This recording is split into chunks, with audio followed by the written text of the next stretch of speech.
Dr. Richard Baraniuk, Victor E. Cameron, Professor of Electrical and Computer Engineering, Rice University สหรัฐอเมริกาเราสามารถสร้างระบบนิเวศแห่งความรู้ที่ช่วยให้คนทุกคนในโลกที่มีความสามารถและต้องการเป็นนักเขียนสามารถสร้างสื่อการเรียนรู้ด้วยตนเองแบ่งปันและสร้างสรรค์สิ่งใหม่ๆอย่างต่อเนื่องค่ะและตอนนี้นะคะวิทยากรท่านแรกของเราก็พร้อมแล้วค่ะ and our first guest speaker for this afternoon session is ready. Please welcome Dr. Richard Baraniuk.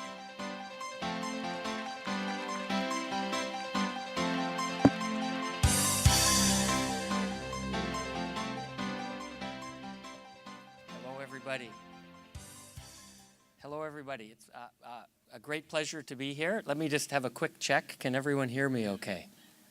In the back? Excellent. Okay.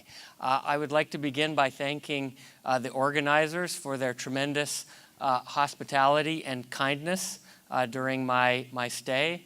I have learned a tremendous amount from the discussions about education in Thailand and in the abroad, and I look forward to the rest of the day and some more thought-provoking discussions and examinations. I'd also like to thank Raymond for his excellent talk this morning. It made me want to go back to high school all over again. So this is a session on how information technology and social media are transforming our way of life. And in my remarks before the discussion session, I would like to focus on how IT in particular is changing how we think about education. And in particular, how it can help address this problem, right? A problem that I'm sure we're all aware of. And whereas Raymond spent a lot of his talk this morning talking about the teaching process and the classroom process, I'm going to spend most of my remarks this afternoon on the educational materials side of the equation, the development of the basic core knowledge that is required in all kinds of different courses. And I would argue that the reason we have these challenges are numerous, but let's just talk about four of them. The first is the tremendous inefficiency in the development of course materials, textbooks, and other learning opportunities. It is not unheard of for a textbook to take 5 to 8 years to develop. And in fast-moving areas, especially like technology, science, medicine, often by the time a textbook is created to teach students, the material in the book is out of date. So the very glacial development procedures.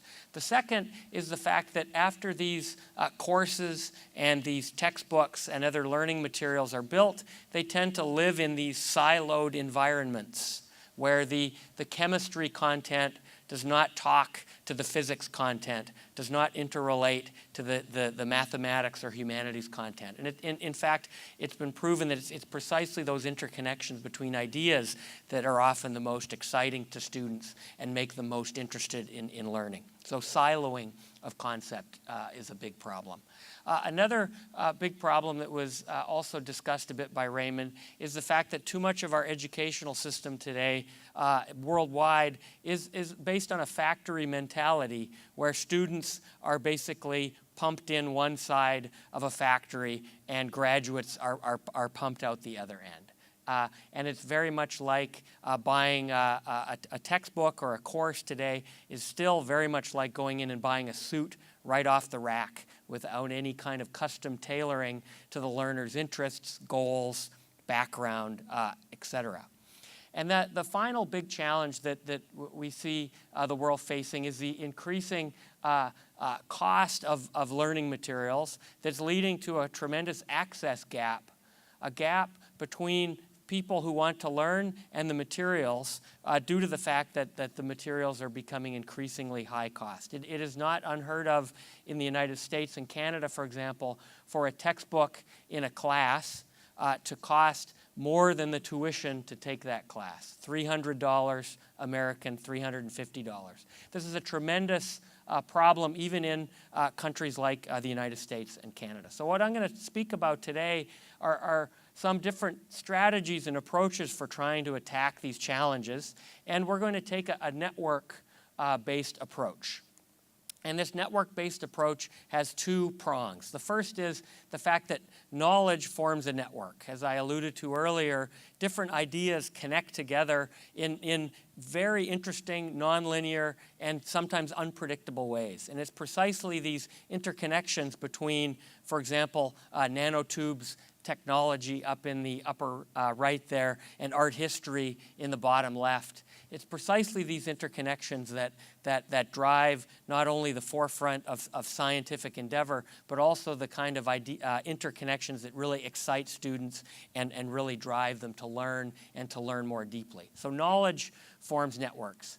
The second kind of network are people networks, and the fact that people can form very efficient networks of content developers, customizers, editors, improvers that provide entirely new ways and means of developing and sharing knowledge. So we're going to talk about networks of knowledge, we're going to talk about people networks, but the overall theme for the rest of my remarks is on driving towards open standards for these networks of knowledge. So rather than proprietary systems, proprietary locked up content, we're going to drive towards open source type ideas. So this area is being called open education, and let's just talk very briefly about the two enablers of open education. The first key enabler is technology, and we're here at a technology meeting, and so I don't think I need to talk very much more about this, but the idea that we can use technology to unbundle a textbook or unbundle a course and think about it now as not a monolithic block of ideas, but instead a collection of building blocks or Lego blocks, if you will, that could be used in combined together in myriad different ways to create different kinds of educational experiences. So you can think of a course now or a textbook as not, again, a monolithic object, but as some kind of learning machine built out of these building blocks. So that's technology. The second key idea underlying everything that I want to talk about today is looking at a different intellectual property regime for developing and sharing content.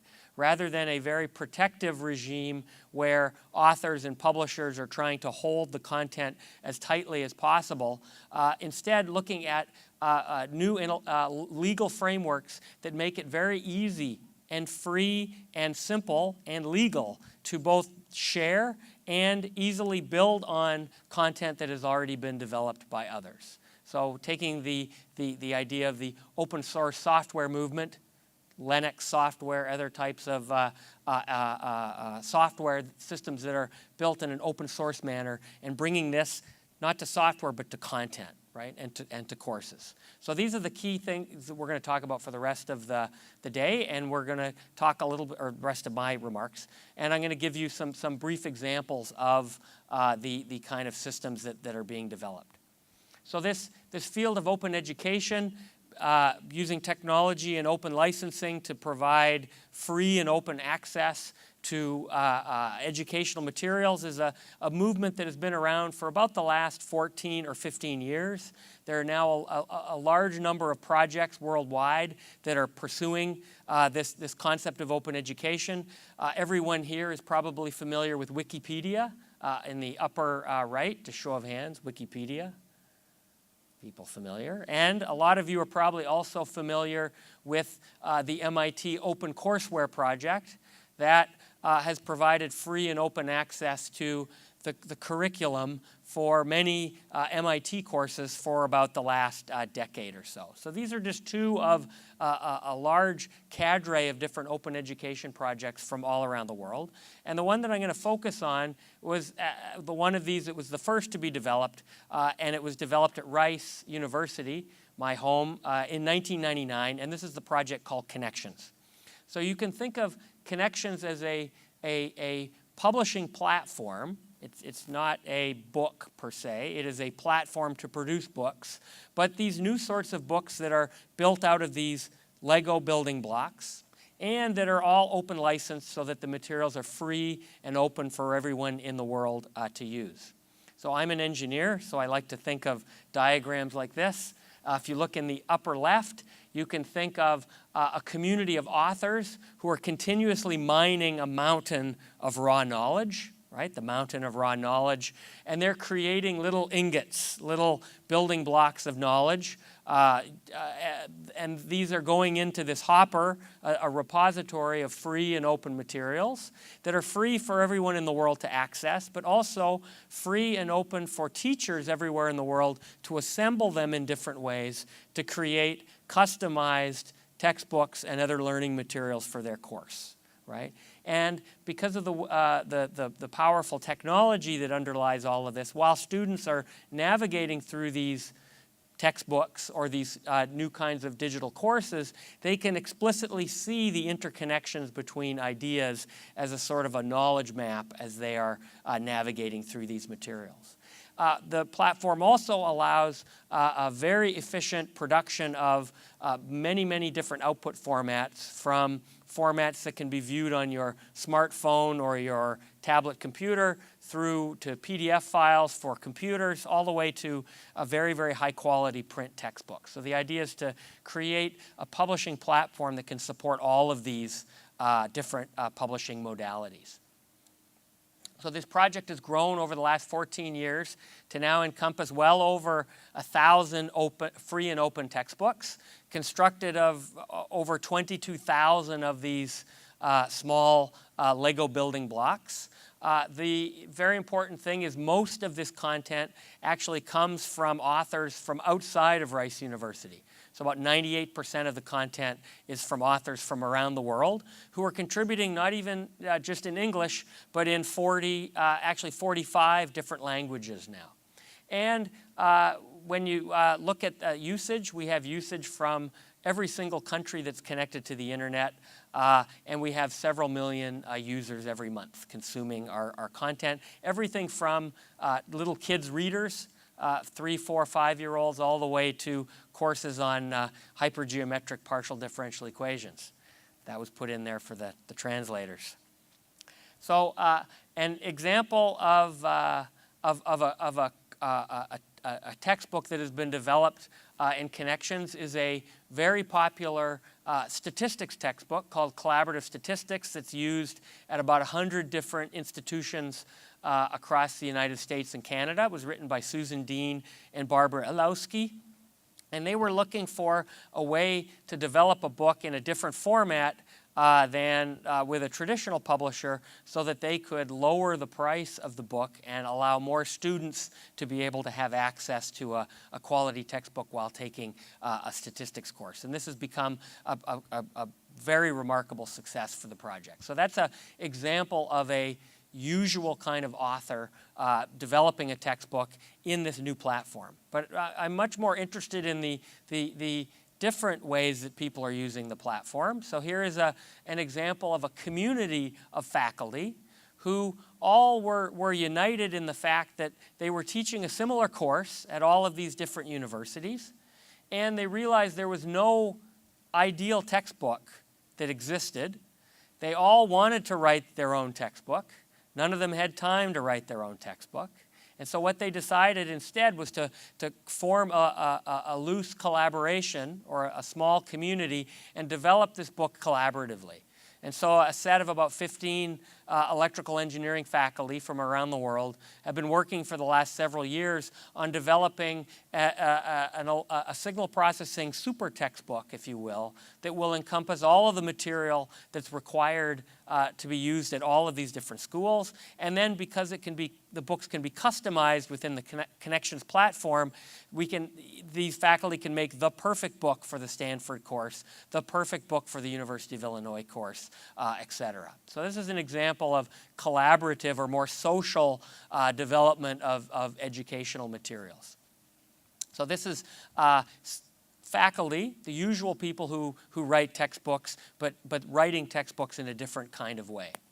Another example of folks who are exploiting this Connections platform is a sister project of Connections at Rice that is called OpenStax College, that is aiming to directly address an access crisis in the United States that I already alluded to, namely the fact that the price of textbooks is accelerating at such a rate that in many cases when students are taking college courses, the textbook cost actually exceeds the cost of registering or the tuition for that course. And this is driving us towards this tremendous student debt, which in the last year has topped $1 trillion. It is now the #1 personal debt in the United States and is leading us towards an economic crisis in education. So the goal of OpenStax College is very simply to create a library of very high quality but free textbooks to alleviate this burden of debt, right? Or at least a large part of this burden of debt from students who are enrolled in college courses so that they can have less debt, take more credits, and accelerate their learning. And very interestingly, this project is funded by venture philanthropists. So these are large philanthropic foundations in the United States who are very interested in student outcomes. And what they've realized is if they have $1 to invest in the education world to try to improve things, the standard approach in the past has been to provide scholarships, where $1 from a foundation would go to a student, and that would help the student not have to take out debt. What the foundations are doing by investing in OpenStax College is they're investing to create a textbook. And what happens is that one textbook now can help many, many more than one single student. And so there's actually a multiplier effect on their investment. And we expect that if this library of 25 textbooks is able to penetrate the publishing market in the United States at the level of 10% market share, which is not that huge, just 10%. We figured that over every 5-year period, we can save $750 million in student pocketbooks. So we're very excited about this opportunity and the fact that these books are all available, again, for free in Connexions to be remixed and improved by a community of scholars. So these are sort of projects that are developed and run by academics, by the usual suspects who develop educational materials like courses and textbooks, et cetera. But I'm most interested in people like Kitty Schmidt-Jones and Sunil Singh. So let's just talk about them for a little bit. Kitty Schmidt-Jones is a mom and a private music teacher in Champaign-Urbana, Illinois, who is a fantastic kids music teacher. And every year she teaches 25 students. That was the breadth of her impact every year. Kitty was very bothered by the fact that as the budgets are cut in K-12 educational institutions, schools across the United States, the first thing that gets cut or removed from the program is the music program.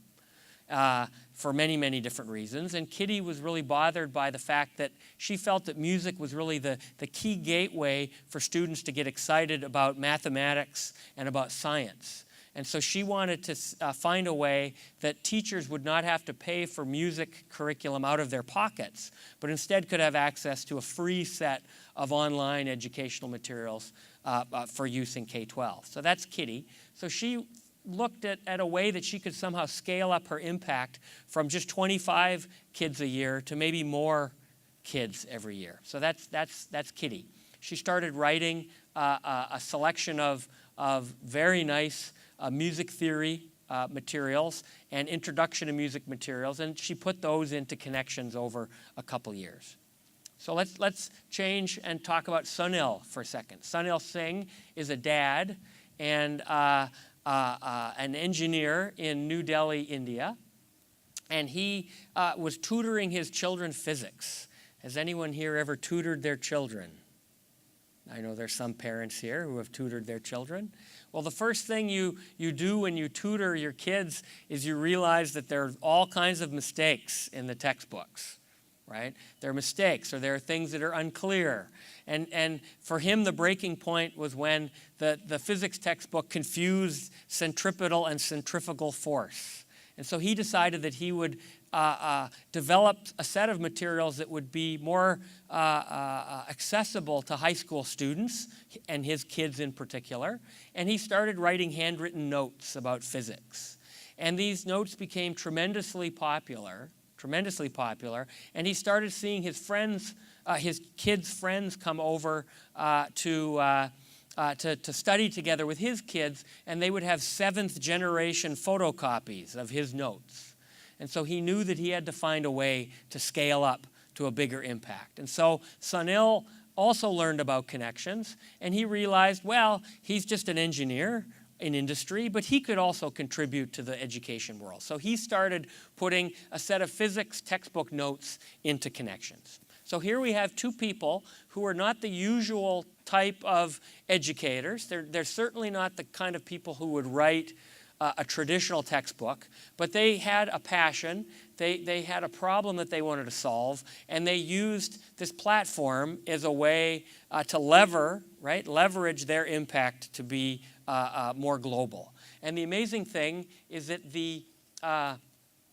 these people have become rock stars. So Kitty Schmidt-Jones materials have been used over 25 million times over the last several years.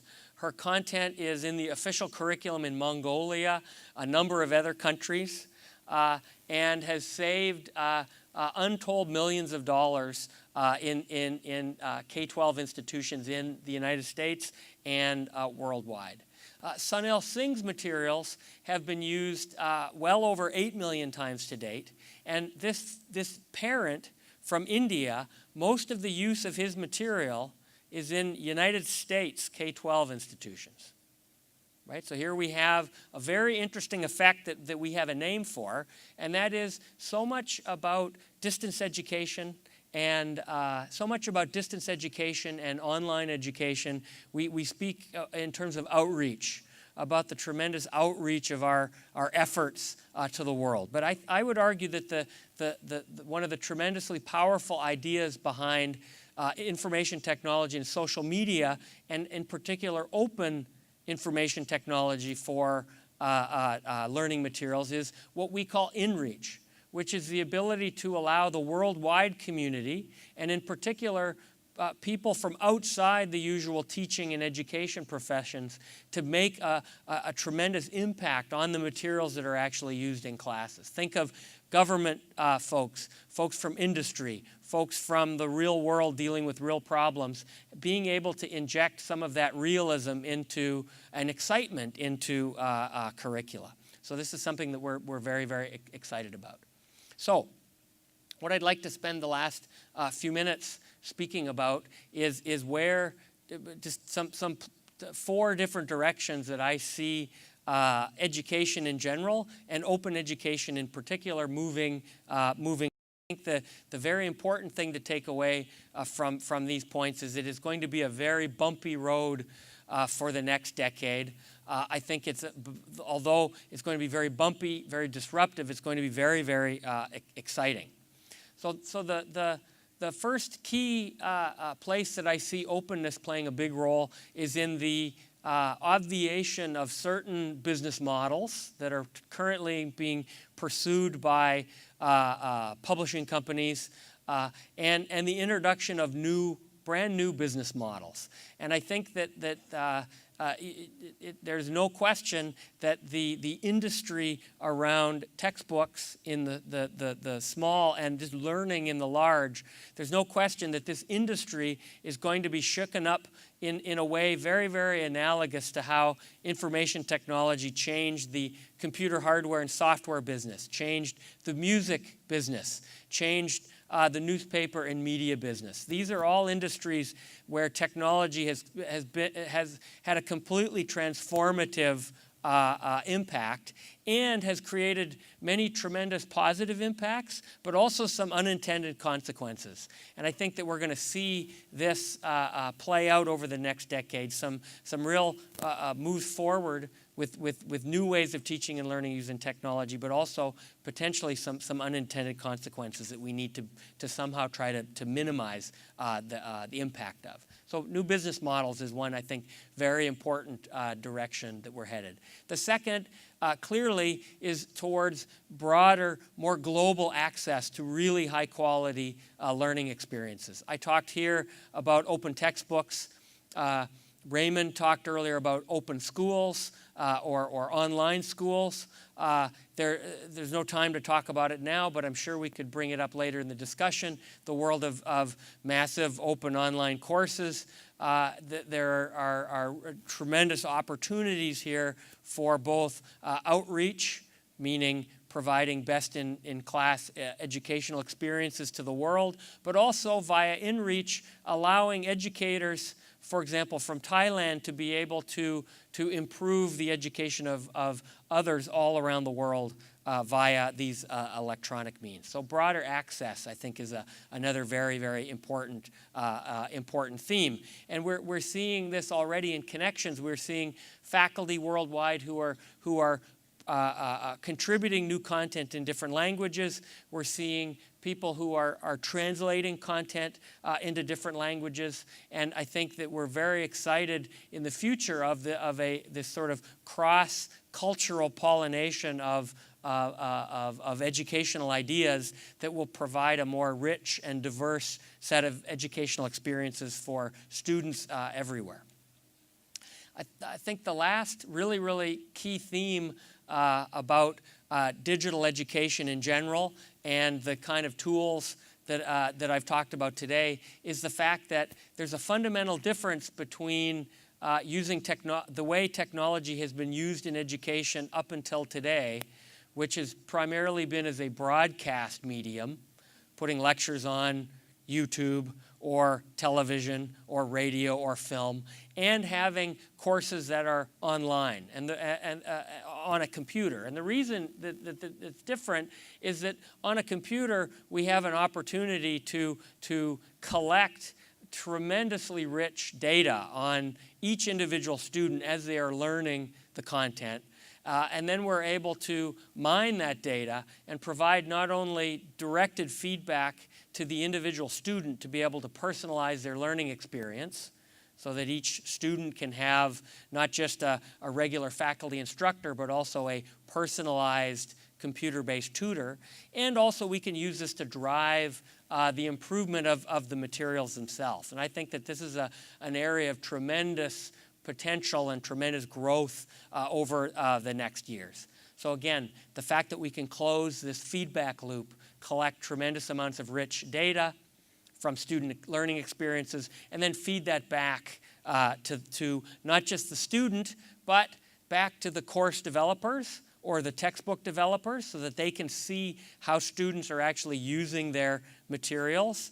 And on a very, very grand scale, being able to use this data to ask fundamental questions about how people really learn, right? Fundamental questions in cognitive science, for example, so that we can design the future of education so that it is more efficient for everyone worldwide.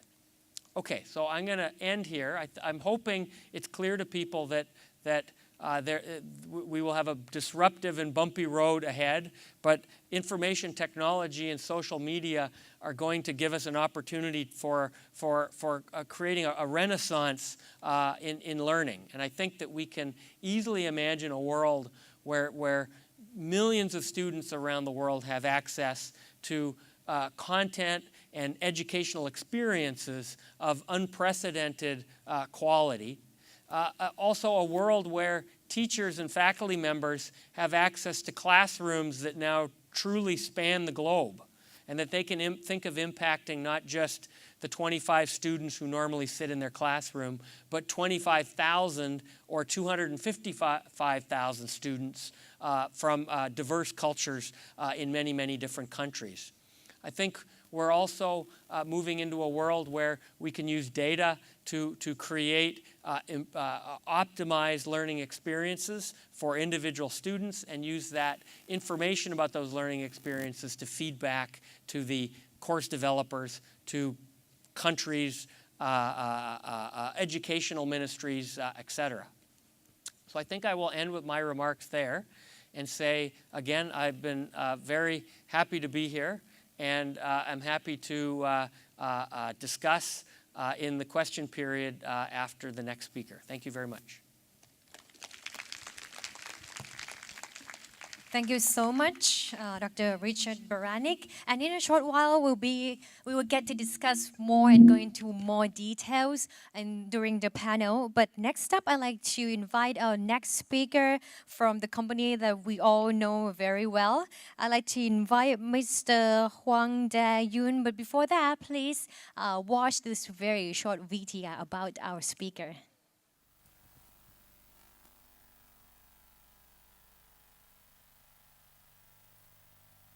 Hwang Darin ผู้จัดการ Line Plus Corporation และหัวหน้าฝ่ายงานขายและปฏิบัติการ Line ประเทศไทยความเป็นไปไม่ได้คือความเป็นไปได้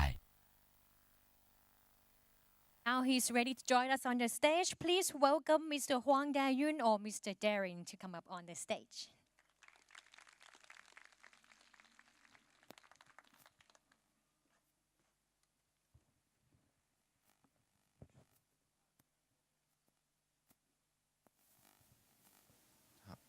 Hi, everyone.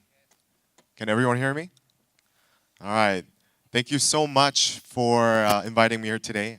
It is an honor for me to stand here and to talk about Line and what Line has been trying to do in Thailand. Before I start, let me say a few words in Thai. Sawadee Kap, Pom Sure, Darin Hwang Kap, Pom Majak, Line Thailand Kap, Pom Lusuk, เป็นเกียรติอย่างยิ่งที่ได้มาในวันนี้และให้ผมได้มาแนะนำทุกท่านเกี่ยวกับ Line ครับขอบคุณครับ And so before I start, let's take a quick look from users around the world and what they have to say about Line.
Io e i miei amici impazziamo per questi stickers perché possiamo comunicare anche soltanto utilizzando quelli, sostituiscono tranquillamente le parole e sono molto fighi.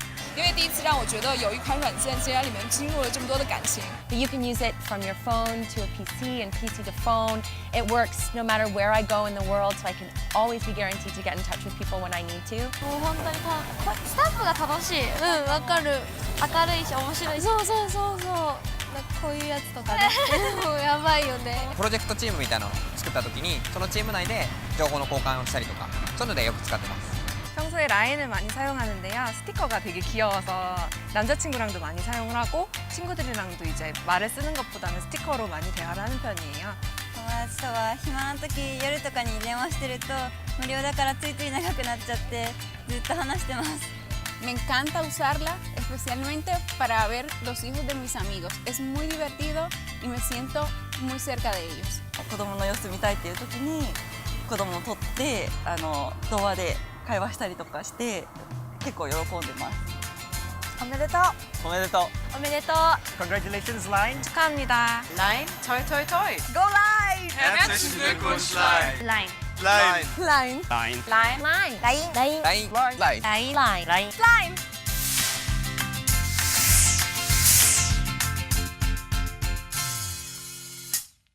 So thank you for 300 million users around the globe. And today, I would like to announce that we have now more than 20 million users in Thailand alone as of November 29th, I believe. And so Line is being used all around Thailand and is being loved. And we are seeing some enormous growth throughout the past 2 years. And so to briefly talk about what Line is, for those who are a little bit less familiar, Line is a mobile messaging app that offers, free call, group chat, and just so much more. It's free, it's convenient, and, our service is something that we continuously develop and try to refine to make it the best service that we can. And it is actually one of the world's fastest growing service. We have 300 million registered users since in 27 months since our initial launch. And if you could take a look at the graph, that is the time it took for other social media to reach the milestone of 100 million users. And so currently, we are not only being loved by our users as well, but from our corporate partners as well. And that is something that I wanted to talk about today. And so we have around 34, actually a little bit more these days. And more than 30 companies have continued to partner with us. And that is a retention rate of over 88%. And so, I wanted to thank those for those wonderful partnership that our clients have given us so far. And so I wanted to ask the question, why Line? Why would I understand why users would use it, but why would companies, why would corporate companies use these kind of messaging apps? And so we went out and we did some interviews with them as well. And so here's what they said. They said one of our clients said, Line is the digital version of Thai straight to people's phones. Here's what another person said. Line is able to get instant reaction from our followers. Here's one of my favorites. This person told me, no Line, no us. And I was very, very flattered, at the same time very blessed at what our client said about us. And so here's what we did. We went out and we did a keyword mapping from our client interviews. And these are some of the words that came up during our interviews. So as you can see, our stickers are there, friends, Line is about games, it's fun, it's interactive. But there was one word that kept coming up. And that word was, as a lot of you may already know, is the word connect. And I think that's what Line is all about. It's about connecting people. It's about connecting you to your friends and your families, connecting companies to their customers, artists, celebrities to their fans. And so with this keyword, we did a TVC campaign starting in October 31st. And I would like to share one of our TV campaign that we did that we're currently doing right now. And so let's take a quick look at that. ดิฉันเข้าใจนะคะว่าหนูดีแกยังทำใจเรื่องแม่ที่เพิ่งเสียไปไม่ได้ครับแกรักแม่ของแกมากเมื่อก่อนมีอะไรเนี่ยแกก็จะคุยกับแม่แกยังไงก็ฝากคุณพ่อช่วยดูแกหน่อยนะคะเด็กวัยเนี้ยบางทีเราต้องทำความเข้าใจแล้วก็ให้ความใกล้ชิดกับเขามากๆครับ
So did everyone like our TV commercial? It's very touching. It's very moving. And I actually, one of our Thai colleagues, she cried while while we were making this campaign. And I think, that's what really sets us apart. It's those connections that we make with our users. And so let's take a little bit closer look to our local strategy. As you can see, our TV commercial is part of our local strategy. What we're trying to do here, and one of them is language support. Creating local contents. Another is partnerships with local companies, and we are setting up our local office here in Thailand as well. And so I hope that once it's set up, I can invite some of our guests to our office to have a quick tour. And so today I wanted to talk a little bit about the marketing aspects, about how Line changed some of these marketing and traditional techniques that we see here today. And so what is Line as a marketing solution? The first thing that comes up to mind is our official accounts. I'm pretty sure everyone knows, or most of everyone knows, what our official accounts are. So let me just go through it very quickly. You're able to see your official accounts through the More tab, and you're able to see the list of corporations or companies, artists, or celebrities that are currently on our platform. And so with these official accounts, you're able to send messages instantly to your customers, your fans, and your followers as well. And so you're able to send the latest news, promotions, and even movie tickets, movie trailers, like the one here from our client, Major Cineplex. And you can send coupons into our users' pockets instantly. And you can also send a variety of interactive messages. And so these are some of the examples that some of our clients have been sending throughout the world, not just only in Thailand. And as you can see, the possibilities are endless. And also, brands can run simple surveys and questions through our official account. As you can see, we have some polling services and some voting mechanism here as well. And so let's take a quick comparison with some other social media. As you can see, Twitter and Facebook, although companies have their official page and their official Twitter accounts, they're easily lost. The message is easily lost because there is no dedicated channel for them to communicate with their users. Whereas Line official accounts, companies, celebrities, fans, they have their own dedicated channel where they're able to communicate instantly through our official account. And so I think that's one of the things that really sets us apart. And I think one advantage is our synergy effect. What this means is that traditional web advertising and banners and other means, you only get a slight increase in the peak or the traffic that you may obtain.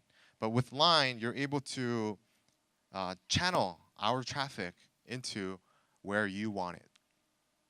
Another advantage is our active responses.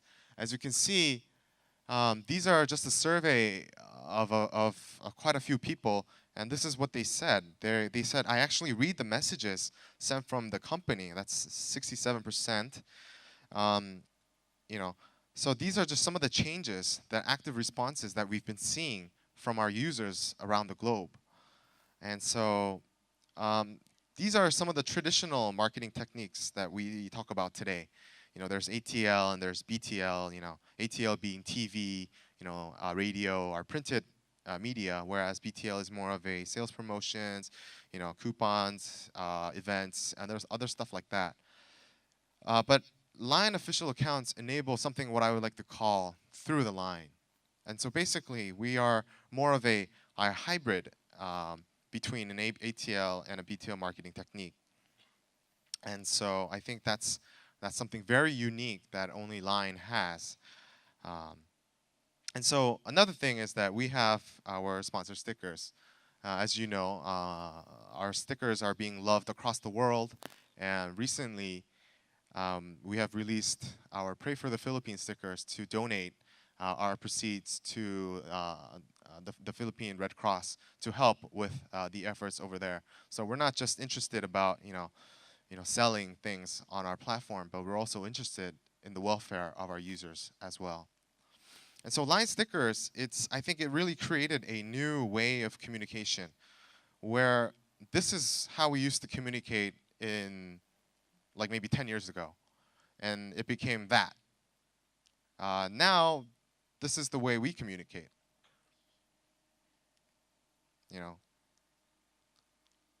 And I think what really happens is that, I think communication is fun now with our stickers. And I think that's what's really changed over the course of time.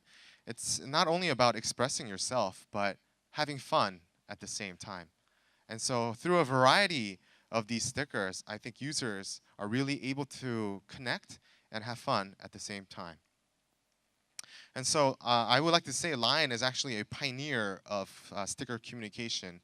And I think it's because there's just so many ways, different ways that we can express our expressions through our stickers. And those are just some of the examples that we can do with our stickers. And so the key benefits of a sponsor sticker is that the official account will be able to increase their official account friends. They'll be able to increase brand loyalty, and they will also increase brand awareness. So what does this all mean? Don't worry, I'm getting there. And so users can download Line Sponsor stickers once they start following your account. So we can safely say that one download equals one friend. And so, for instance, Mong Thai Life, one of our clients, they were actually able to get 1.5 million followers in the first day of launch. I don't think there's any other platform that can do that. Oishi Green Tea. Let's look at some of the traffic that our stickers are creating. Oishi stickers are being used 5.3 million times on average in a day. And this was actually data from quite a long time ago when we had less than 20 million users. So I can safely say this number is now a lot higher. AIS. They had 4.3 million subscribers or followers or downloads within a 1 month period. And this was, I think, in March 2013. And so another part of Line is that we have something called the official home. And this is how you would access your official home through those two methods, clicking on our cover page or on the link above. And so what official home is a community for your brand whereas official account is more of a SMS blast, the official home is more of a page where corporations, artists, and stars can communicate on a two-way basis. And so you can post text, photos, videos, and other information about on your official account for your subscribers and for your friends as well. And another unique feature of Line is that we have something called on-air mode. Has anyone participated in an on-air mode in the audience? Has anyone participated? I guess a few.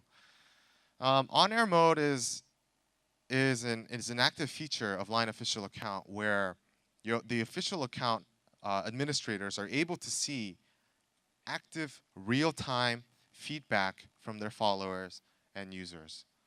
And so this may not be a very new concept, but I believe if you see the numbers that I will share in a bit, you will be surprised.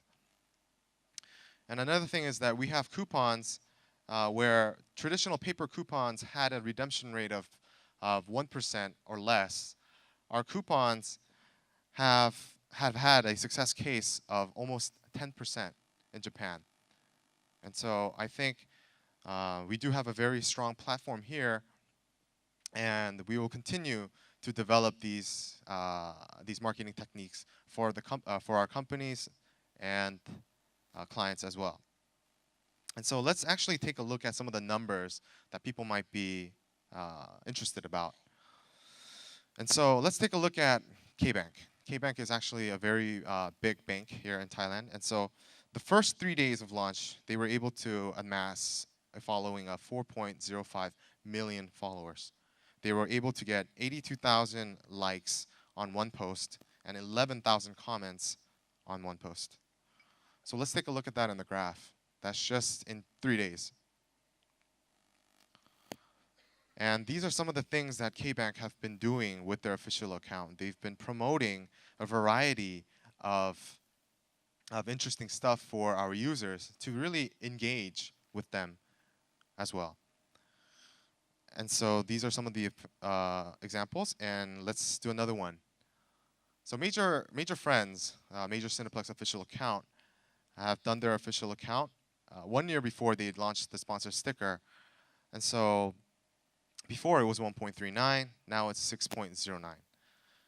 And so if we take a look at the graph, that is what we can see.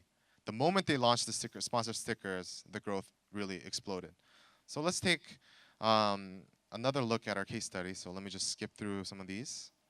And let's take a look at our LINE official account. We've been opening one for about 225 days. And these are just some of the statistics that we have. And let's take a look at our graph as well. As you can see, there was a general organic growth without the sponsor stickers. But with our sponsor stickers, we're able to amass several million followers at once. And we also did some comparison with our official home, where we posted the same thing at the same time on both of our channels, our official Facebook page and our official account. As you can see, just by the numbers, our interactive ratio is much, much more higher. So what does that really mean? That means we believe that we have a much, much greater engagement with our users as well. And so maybe it's not fair to be talking about LINE Thailand. What if we talk about a global brand that everyone knows? How about Real Madrid? And we did an analysis of their posting as well. And this is some of the data that we found. As you can see, we have 5 times more interaction with LINE official home than compared to our other competitors as well. I don't think the numbers really lie. I do really think that we are a much more engaged product than some other competitors. And so I believe that official home retains much more following and interaction. And so for on-air mode, we had some of these things going on. We did it on-air session for 15 minutes, and this was some of the responses that we were able to get. And this was our second session with approximately 150,000 views within the first 15 minutes. And when we did it for 30 minutes, we had around 444,000 views during the first 30 minutes. And so you're able to engage with thousands of users with our on-air mode within a very short period of time in real time. And so, I mean, let me just skip through our official accounts, coupons. And so what I really wanted to define is now the leading media, I believe, in the smartphone ad market. And I believe that we are changing a lot of the perspectives that people had in terms of traditional marketing and advertising. And so how LINE influenced social communications? I believe it started with this. Before, we used to talk with SMS. We used to talk in text, and it was only a one-on-one communication. Now, one person is able to communicate instantly all around the world at once. And I think LINE is in the middle of it. I think we have, our home and our timeline features. We have our channeling features, and I think I think we're really in the middle of this digital communication.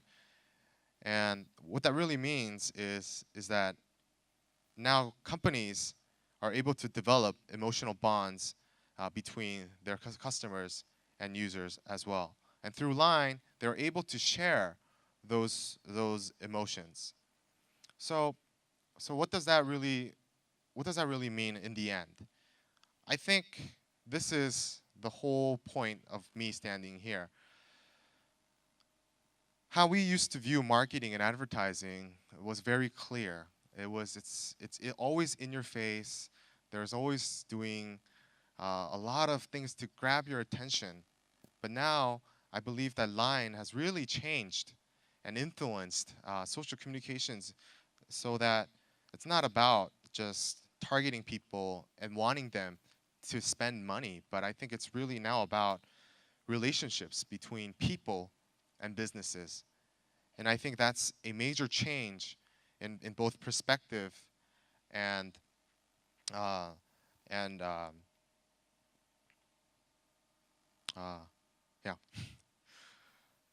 And so, which brings me back to my the keyword map that we've been doing, which is connect. I think now with Line, you're able to connect with your users, whether you're a company, whether you're a government agency, whether you're an artist or a celebrity, you're able to receive, you're able to talk, you're able to communicate with them real time, anywhere, anytime, and any place. That's it from me. Thank you very much for listening. Yeah. Thank you so much. I think right now we're ready for our panel session. And Mr. Darin, please take a seat. And also I'd like to invite Mr. Richard to start the panel for today's discussion. ค่ะตอนนี้เราจะเข้าสู่ช่วงของ panel แล้วนะคะจากที่เมื่อสักครู่ค่ะเราได้พูดถึงเนื้อหานะคะของวิทยากรทั้งสองท่านที่เกี่ยวข้องกับเรื่องของ open knowledge นะคะแล้วก็ Line application ค่ะ so I think here is how it's going to go since we talk about quite different topics I like to start with talking about open knowledge in a big picture and then we can talk about social media which is Line application then after that we can discuss how social media can make an impact on how people learn new stuff on the internet. So let's start with question for Dr. Richard.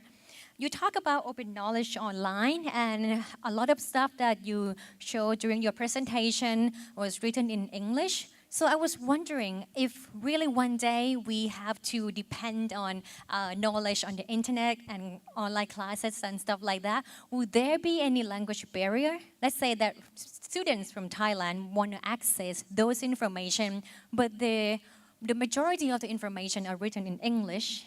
So how do we overcome that kind of barrier? Oh, that's an excellent question because just like we talked about economic barriers to education, there are also language and cultural barriers. I think this is where the power of openness really kicks in, and that is because it is possible, because the materials that are in these open education projects are open source licensed, they're available for anyone in the world to recontextualize. And one very powerful way of doing this is translation. And what we have found is that there are myriad translation projects that are jumping up that are either translating English materials in connections into other languages, for example, Spanish, French, and other Chinese. But also we're seeing projects where people are translating very high quality Chinese content, for example, into English. And so I think that the openness really gives us a way to scale up so that we can imagine creating a world where all of the material is available simultaneously in all possible languages. And also, in order to access those information, whether written in English or maybe in Thai and Chinese, you need devices, let's say computers or mobile devices, tablets and smartphones to access those information, but not, and of course you need one to get to use Line application, of course. But not everyone owns their own device. So how do you propose that for people around the world to be able to acquire those knowledge, they need to have the device. How should they solve this problem of not having device? So the device issue is a very big issue. I think if we think 20 years out, everyone in the world is going to have a device. So the question is, what do we do between now and then? And so we have been working very closely with a number of different organizations to offer, for example, print versions of our materials. So for people who don't have access to a computer or people who just prefer to learn via print, we're working with a number of different printers to be able to produce very high quality, standard looking textbooks. Since we discussed a lot about online courses and open knowledge, how do you see the future of learning? Do you see the majority of students still go to physical brick and mortar schools or colleges, or do you see lots of students around the world just sitting in front of a computer and learning things and maybe on YouTube or lots of different websites? I think in the future we will learn by exchanging stickers. Yeah, I think No. Lai has set new culture, So sticker culture. I think one of the, if you think about what openness does and what the economics that is trying to drive down the cost and up the access to education, is one of the potential consequences of that is a disaggregation of the educational systems, meaning the school as it exists today might not necessarily exist in the distant future. And you might imagine a more buffet style learning where a student might be actually collecting courses or credits or actually stickers, not being credit stickers from a whole host of different possible institutions. And I think that this buffet style is very likely to be the way that people will both learn and then credential themselves in the future. Right, I'm going to be switching back and forth so that we can form some kind of connection. Let's talk about line application. I think most of the audience right here, or at least have already installed line application. They may have already used lots of stickers. I purchased so many different sets of stickers online. If you have to define line application, what would be your description? If I had to define line in possibly one word, like I said, I would say line would be the word connect. I think line really connects people from around, not just in Thailand, but around the globe. I mean, I talk with my friends in Brazil, in China, in the United States, all around the world. And even though they might not respond to me real time, I know that they're there. And I get to talk to people that I haven't talked to in a very, very long time through line. Or you can wake them up during the middle of the night, sending them messages. Since we talk about open knowledge, how do you think line has support sharing knowledge on the internet? Definitely, that's a very excellent question. And in different markets around the world, we do have companies that are providing these kind of free educational lessons through our official accounts. For instance, I believe in Taiwan, I believe that there is an official account that you're able to subscribe, and each day at your preference, they will send, or you'll be able to receive messages that have both Chinese and English explanations through your phone. And I think that's just the beginning of what we're able to do to help education around the globe as well. Can I add something to that? Yes, please. So, and I think this comes back to Raymond's talk earlier this morning, that education is much more than just pouring content into somebody's head. It's really the thing that makes people truly learn and truly be excited about what they're learning are the social connections that they make while they're learning. And so I think what we're going to see over the next decades is this. I wasn't joking when I talk about stickers and apps like Line, that is where a lot of education is actually going to take place. Stickers has made Line more friendly and more accessible to users. We never before that we use stickers when chatting with people. We may have used emoticons, but it's different from stickers. How do you actually come up with the idea of making people use stickers to talk to each other? That's actually a very excellent question, and I actually do get that question a lot of times.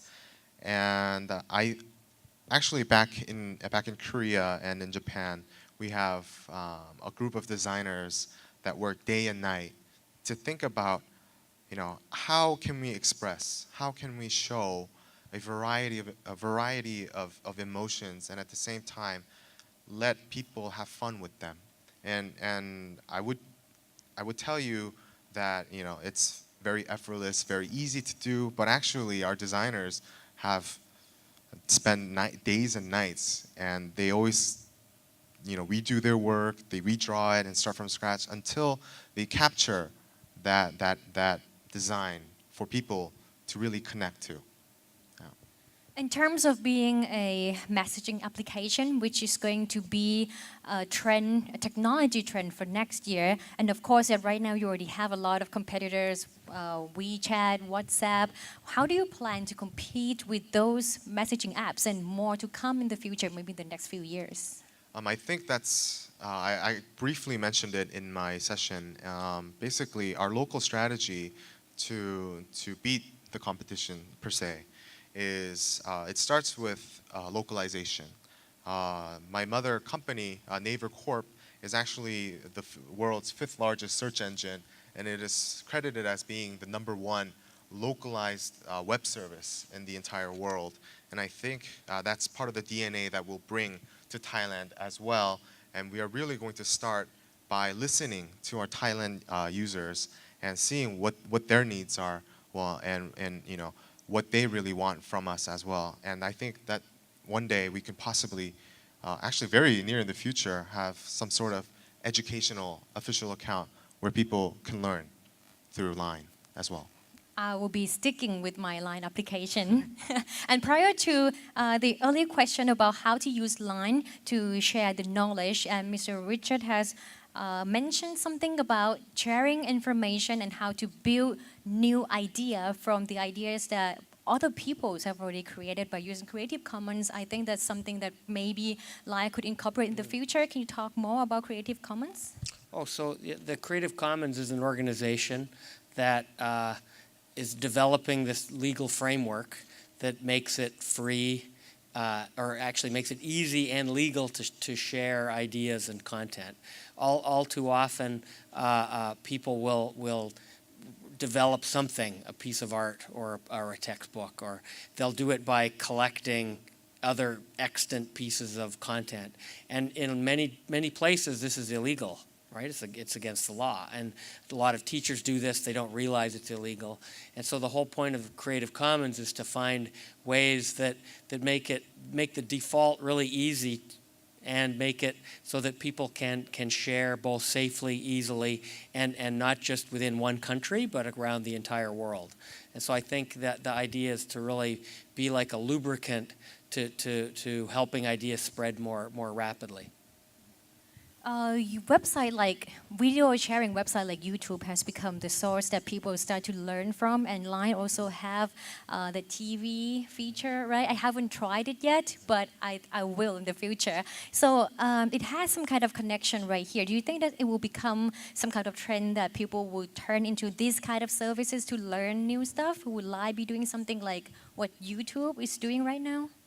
Definitely, I do believe that our platform will service those kind of features as well, so that we're not going to be competing against YouTube in that sense, but we're going to be forming our own way, our own interactive way for people to be more educated and to be more knowledgeable about the world.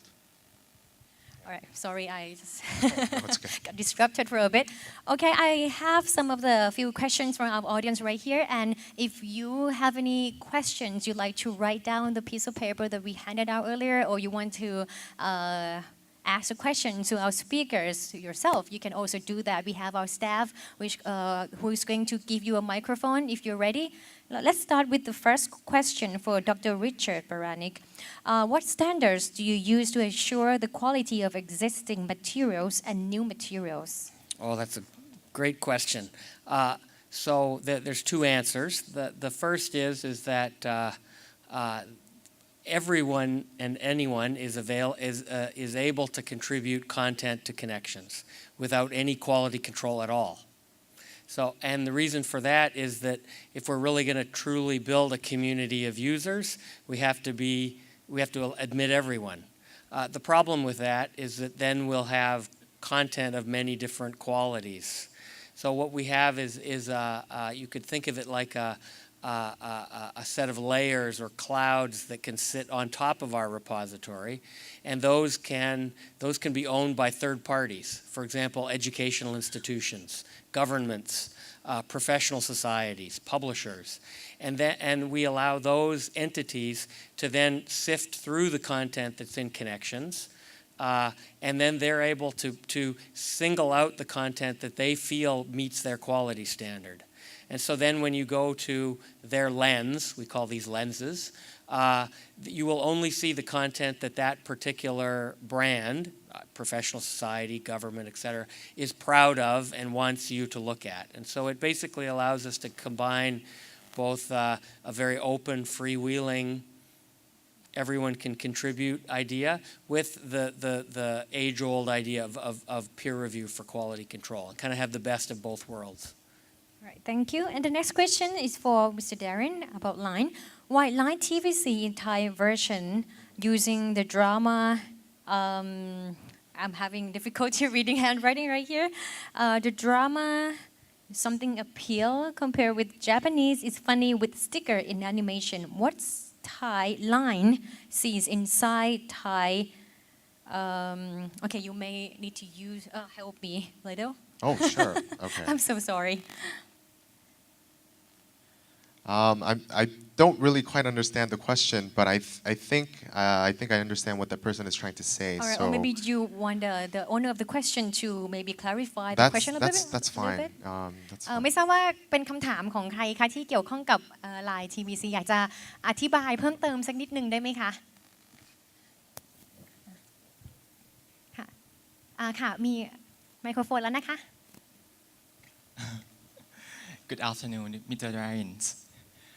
This is my question because I'm studying in the communication for development and I'm interested in the advertising. Comparing with the advertising in Japanese, it use the appearing and the funny, just like use the sticker and an animation to tell the story of the Japanese life, just like that. But the advertising that I just saw in 15 minutes ago, it used the dramatized appearance. So I just want to know that what the line in Thai see in the Thai people minds. Okay, I think I'm able to answer that question. Yeah, that's clear. We've been doing Thank TV you. campaigns around the globe, and the reason why we chose this dramatic approach was because people in Thailand, they already knew Line is very fun. Line is all about the stickers, and but we really wanted to make our TV campaign about the actual users in Thailand. And so actually the version you see that we saw a couple minutes ago was an actual real story that we've received from hundreds and hundreds of thousands of applicants through our Line Story webpage. So basically we created a website so that we can hear our users and their stories about what happened with Line. And I think we were trying to give back and share those wonderful stories that we had the chance to hear back to the Thai users. I can understand his point of view now that I understand the question, because in Thailand we have so many different commercials that are trying to make us cry. I literally cried watching that Line commercial just now. Okay, and the next question is actually very interesting. Why, hold on, let me read this question first. What is your opinion about the Khan Academy platform? Very interesting. So I view Khan Academy as a very similar to Kitty Schmidt-Jones and Sunil Singh, that Salman Khan was an outsider. He was not a usual educator. And he is a great example of inreach as someone who just began tutoring his cousins, or niece and nephew actually, and then it built into what is now a global empire, right? And I think that the insights that he brings to education are tremendous, but it would not have been possible if he had been trained or been a teacher in the usual sense. And so I think that he is one of the great success stories of IT-enabled education. Yep. Okay, and back to questions about Line. This is very much into details, but why some of our friends cannot be searched and found online? That is an excellent question as well. Line is actually all about our users, and we respect our users' privacy, and so that we allow the users themselves to make their basically their Line ID open to public or to be private as well. And so those people that actually know that person would be able to add them through their application. And when you say that lots of companies using Line to get in touch with their customers, so they have to have somebody ready to answer the questions or the requests that the customers may have at all time? It's not at all times, but it really depends if you're using our official home or if you're using our on-air mode. For instance, I've heard from clients that after using the on-air mode, their call centers got bombarded. And because people were calling about, what was being discussed in the on-air mode or what was it about, how do I participate? And I think some of the clients are having a lot of fun with it. Okay, so we still have time for more questions. If any of the audience would like to ask a question directly to our speakers, you can do so right now. We have practically 10 minutes left. Is there anyone? Right. Should we start by asking them questions for a change? มีใครถามคำถามเพิ่มเติมไหมคะ เดี๋ยวทีมงานจะนำไมโครโฟนไปให้นะคะ ถ้าไม่มีนะคะก็อยากจะขอสรุป panel นี้นะคะ so I think we have come to the end of the panel. Is there anything you'd like to add on the topics that you discussed earlier, starting by Dr. Richard? Well, I truly believe that the two sides of this panel I think were very interesting because it represented, even though it didn't seem like we were talking about different sides of the education world, I think that it's truly when these ideas meet, right? When the idea of IT comes to courses and to books and to lecturing, but then when that is supplemented by the very rich social interactions, that is when we'll actually see the fruit of all of the efforts to do teaching online. And so I think it's going to be a very exciting next decade as we figure out how to actually harness these tremendously powerful social tools, and I'm really looking forward to it. I also would like to add that Line application has also made lots and lots of people connected to the internet more, and to have that kind of behavior when you're more familiar with the internet more and more. So you started looking for stuff that useful and informative on the internet, and that leads to learning something new on the open platform. And also, Mr. Darin. I think even though he mentioned that we may have talked about different things, I believe that there is common ground between what we've discussed, and I think possibly in the very, very near future that it will come full circle where people are actually able to learn on our platform as well, and we would become a part of that infrastructure for education for all around the globe as well. And I also wanted to thank our Thailand users for loving Line, for loving our characters, and for all their support. And you promised that you will give away free stickers more. Yes, I will try my best. ขอเสียงปรบมือให้กับวิทยากรทั้งสองท่านนะคะ Thank you and please applaud for our guest speakers today, Dr. Richard and Mr. Hwang Darin. Thank you very much.